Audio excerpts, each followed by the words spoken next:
भारत एक ऐसा देश जिसे देवताओं की भूमि देवभूमि कहा जाता है, जहाँ रामकृष्ण जैसे देवों ने जन्म लिया।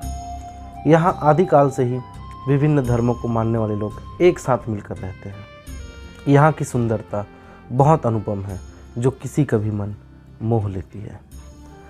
यहाँ न धन संपदा की कमी है और न ही खनिज संपदा की कमी है, जिस कारण से इसे सोने की चिड़िया कहा जाता था।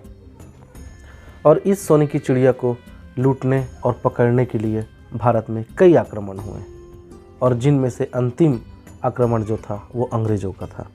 उन्होंने बड़ी ही चालाकी से इस देश को अपना गुलाम बना लिया और इस देश की संपन्नता को जैसे चाहे वैसे लूटा और इस देश को निर्धन और गरीब बना दिया। एक लंबे संघर्ष के बाद हमारा देश 15 अगस्त 1947 को आज़ाद हुआ और यहाँ से कवायद शुरू हुई देश को पुनः अपने पैरों पर खड़ा करने की, आत्मनिर्भर बनाने की। और उसके लिए आवश्यक था अपना कानून होना, और जो 26 जनवरी 1950 को पूरा हुआ। इस देश का संविधान लागू हुआ, जिसे हम गणतंत्र दिवस के रूप में जानते हैं। और इस देश को चलाने के लिए, उनके चलाने वालों को चुनने के लिए भारत में पहला आम चुनाव 25 अक्टूबर 1951 को हुआ। और उस समय चुनाव के मुद्दे थे गरीबी हटाओ, बेरोजगारी हटाओ, और सबको पीने का शुद्ध पेयजल उपलब्ध हो और सभी सुरक्षित रहे। मित्रों, आज़ादी के इतने वर्षों बाद आज भी चुनाव के मुद्दे जो हैं यही हैं। तो इन 75 सालों में ऐसी कौन सी समस्या है या ऐसा कौन सा कारण था जिनके कारण इन मूल समस्याओं को आज तक ख़त्म नहीं कर पाया गया? आइए समझने का प्रयास करते हैं। स्वागत है मित्रों आपका अपने YouTube चैनल एक विचार में। आज का विचार है कि देश चलाना तो बच्चों का खेल है। अब आप में से बहुत से लोग सोच रहे होंगे कि देश चलाना जैसे गंभीर विषय को सर बच्चों का खेल बता रहे हैं, लेकिन आप वीडियो को पूरा देखिए दोस्तों, आपको समझ आ जाएगा कि मैं ऐसा क्यों कह रहा हूँ। और मेरी ही तरह लाखों लोगों का भी ऐसा ही विचार होगा कि देश चलाना तो बच्चों का खेल है। दोस्तों, आज हम जब सामान्य जॉब के लिए भी जाते हैं तो हमें उस जॉब की विशेष योग्यता को पूरी करनी होती है, उस कार्य का अनुभव पूछा जाता है, तब कहीं जाकर वह जॉब हमें मिलता है। आज हम किसी भी कार्य को करने के लिए आवेदन करें, चाहे फोटोग्राफर बने, मैकेनिक बने, इंजीनियर बने, डॉक्टर बने, वकील बने, या हम कोई भी कार्य क्षेत्र में जाना चाहें, हमें उस कार्य क्षेत्र के उस पद की योग्यता को पूरा करना पड़ता है और उस कार्य का अनुभव लेना पड़ता है, तब कहीं जाकर वह कार्य हमें सौंपा जाता है। लेकिन इस देश को जो चलाते हैं, जिनके हाथों में देश चलाने का कार्यभार सौंपा जाता है, उनके लिए ऐसी कोई विशेष योग्यता निर्धारित नहीं की गई है, जो एक विचारणीय विषय है। आज जो प्रसिद्ध सेलिब्रिटी होते हैं, चाहे वो खिलाड़ी हो, हीरो हो, हीरोइन हो, या कोई विशेष जाति बाहुल्य का व्यक्ति हो, या पार्टी में अधिक फंड दिया हो, उसे टिकट देकर मंत्री बना दिया जाता है और किसी भी विभाग का मंत्री बना दिया जाता है, भले उसे उस विभाग की, उस कार्य की जानकारी हो या ना हो। देश को चलाने वाले के लिए मात्र इतनी सी योग्यता निर्धारित की गई है कि वह भारत का नागरिक हो, एक निश्चित आयु को पूर्ण करता हो और लाभ के किसी पद पर न हो। बस क्या इतनी सी योग्यता हमारे देश को चलाने वालों के लिए काफ़ी है? आप ज़रा विचार कीजिए। यह ठीक उसी प्रकार है मित्रों कि मान लो आपको बस से वैष्णो देवी की यात्रा करनी है और आपके बस ड्राइवर न तो पहले कभी बस चलाए हैं और न ही कभी उस रास्ते को देखे हैं। अब आप खुद सोचिए, क्या आपको वह वैष्णो देवी के मंदिर तक पहुंचा पाएगा? इसकी संभावना बहुत कम है, क्योंकि वैष्णो देवी का मार्ग जो है बहुत कठिन है। टेढ़े मेढ़े रास्ते हैं, संकरे रास्ते हैं, कई घाटियां हैं, थोड़ी सी लापरवाही और बहुत बड़ी दुर्घटना हो सकती है। इसलिए वैष्णो देवी के मार्ग में चलने के लिए एक अनुभवी चालक का होना बहुत ज़रूरी है, जो पहले से उन रास्तों पर कई बार आया गया हो और उस क्षेत्र की समस्याओं को समझता हो। वही आपको वैष्णो देवी के मंदिर तक सकुशल पहुंचाएगा। इसकी संभावना अधिक बैठती है। साथियों, इसलिए देश को चलाने वालों का योग्य व अनुभवी होना बहुत आवश्यक है। हम में से बहुत से लोग ये कहेंगे कि लीडर को शिक्षित होना कोई आवश्यक नहीं है, उनमें नेतृत्व का गुण होना आवश्यक है। साथियों, अभी हमारे देश में किसान आंदोलन हुआ उनके लीडर कौन थे? एक किसान थे। जब बैंक कर्मचारियों का हड़ताल होता है तो उनके लीडर कौन होते हैं? एक बैंक कर्मचारी ही होता है।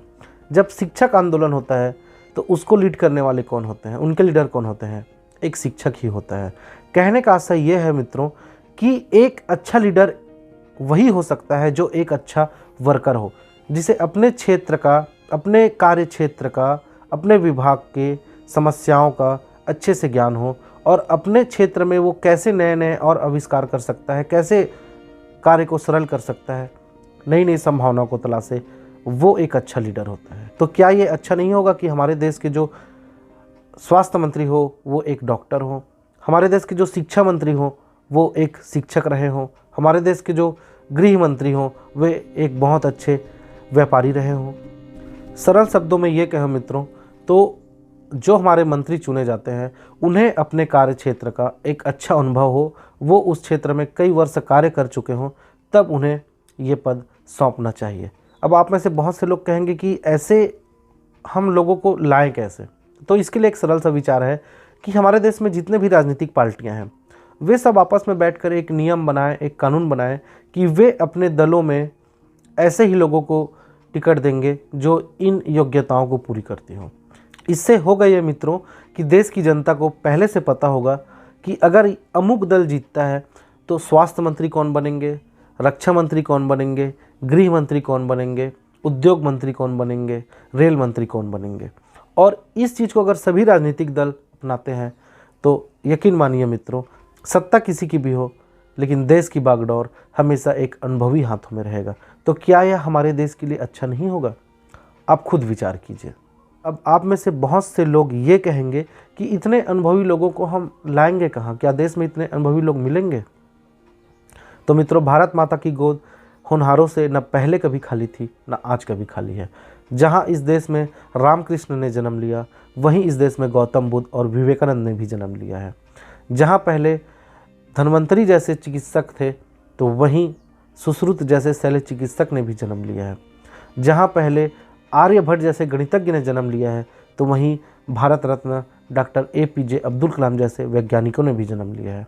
जहाँ पहले वीर भगत सिंह और आज़ाद ने जन्म लिया है वहीं आज हनुमंत थापा और अभिनंदन जैसे वीरों ने भी जन्म लिया है।